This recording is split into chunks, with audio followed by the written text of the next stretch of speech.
does the person you are with encourage you to read? You have to ask, what does he bring for me? Roses or books? If someone has a stake in making you better, that person will push you towards books. Books are what we all need.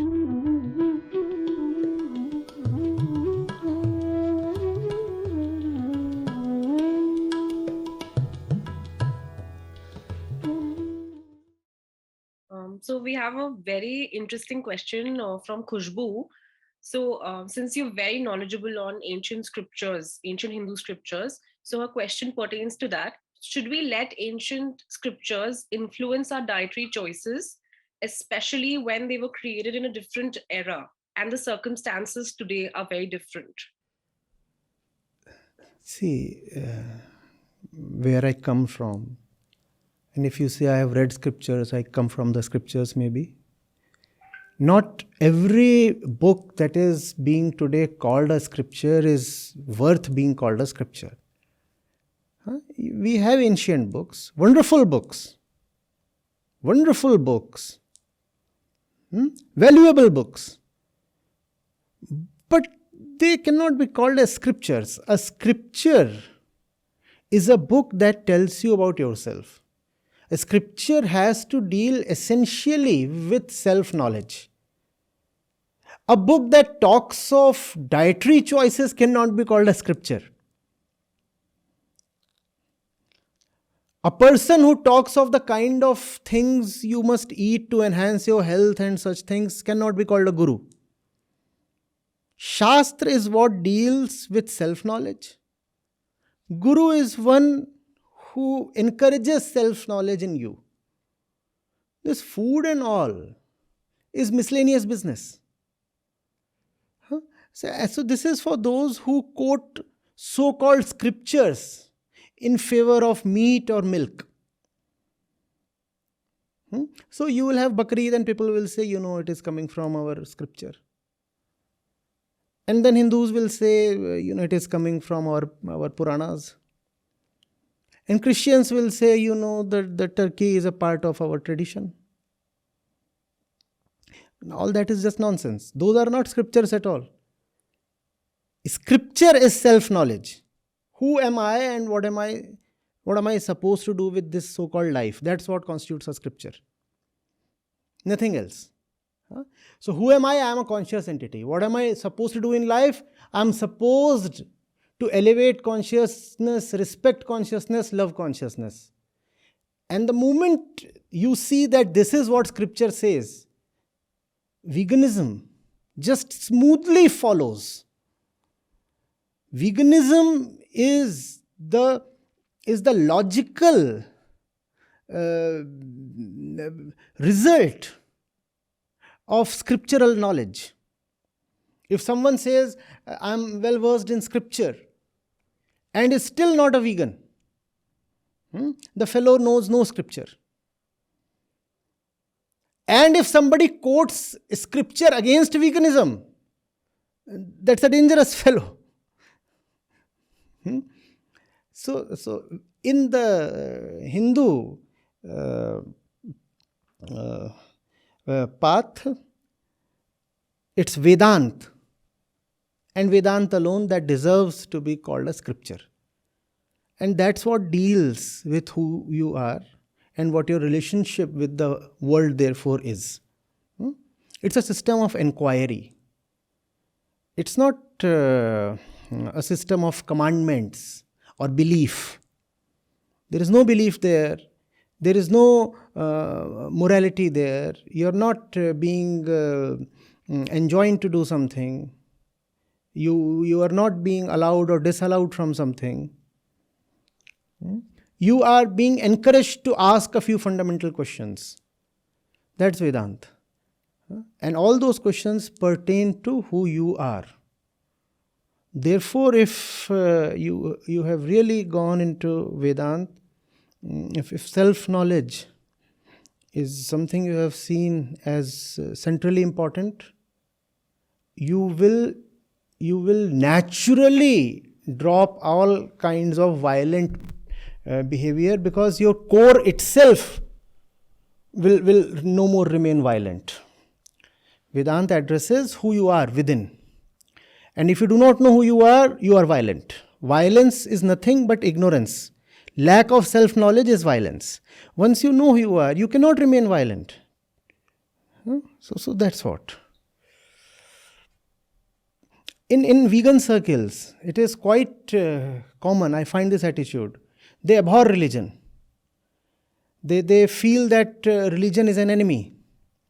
And I understand the place they are coming from. They have often seen people quote religion against veganism. So they think religion is a problem. No, religion is not a problem. Religion, true religiosity is in fact the very root of veganism. You cannot have veganism without compassion. And who will teach you compassion if not the real scripture? So Vedanta and veganism go hand in hand. Thank you so much for answering that delicate question. And one last question we received from Shalini, that how do we communicate the message of veganism with neutrality, that is caste and religion based neutrality? That gets very dirty in when people are not sensitive. So how do we do that? No, everybody loves a little pup, right? Irrespective of your caste or creed or gender or age. Who does not love a kitten? Who does not enjoy playing with a calf? So that's where we want to work on. The fact that we are humans, irrespective of whatever else we are. And to be human is to be conscious. And that consciousness wants to play with the pup rather than butcher and eat it. You take a Muslim kid, a Christian kid, a Hindu kid, a Buddhist kid, an upper caste kid, a so-called lower caste kid. You take these kids, a baby boy, a baby girl. You take all of them and you give them 10 rabbits. There is a large lawn where rabbits play. And you send these kids there. These kids are not going to pick up the rabbits and eat them alive. Irrespective of where the kids come from. Oh, they'll be delighted looking at the rabbits. They'll run after the rabbits. They'll play with the rabbits. That's what. So it doesn't matter who I am. Don't I love the rabbit? And the discussion begins from there. And if the discussion starts diverting from the real thing, if religion or other persuasions start creeping in, then you again revert to the kid. You point back again to the fact of one's essential humanness. Don't you love the rabbit? And if you do, why do you want to rob the rabbit of its hair? Why do you want to brutally pluck its fur away? How can you do that? Don't you love the rabbit? You might be a Brahmin or a Christian, a Protestant, I don't care. There's the rabbit in front of you, and you're looking at the rabbit, and what's your relationship with the rabbit? Come on. So that's how we talk of it. Right. That's very well said. And I would like to thank you for answering all our questions. The answers provided us a new direction, and thank you so much for sharing your knowledge with us. With that, I'd like to hand it over to Gauri ma'am. Thank you. I thoroughly enjoyed all this. Thank you, Acharya ji. I think you enriched our consciousness with a lot of wisdom today. I completely agreed with so many of your answers about the system of inquiry also. That is, you can call it scripture, the literal English translation could be anything, but there's a system of inquiry that was the bedrock of our civilization. And I think rather than being told stories, we should inquire and introspect.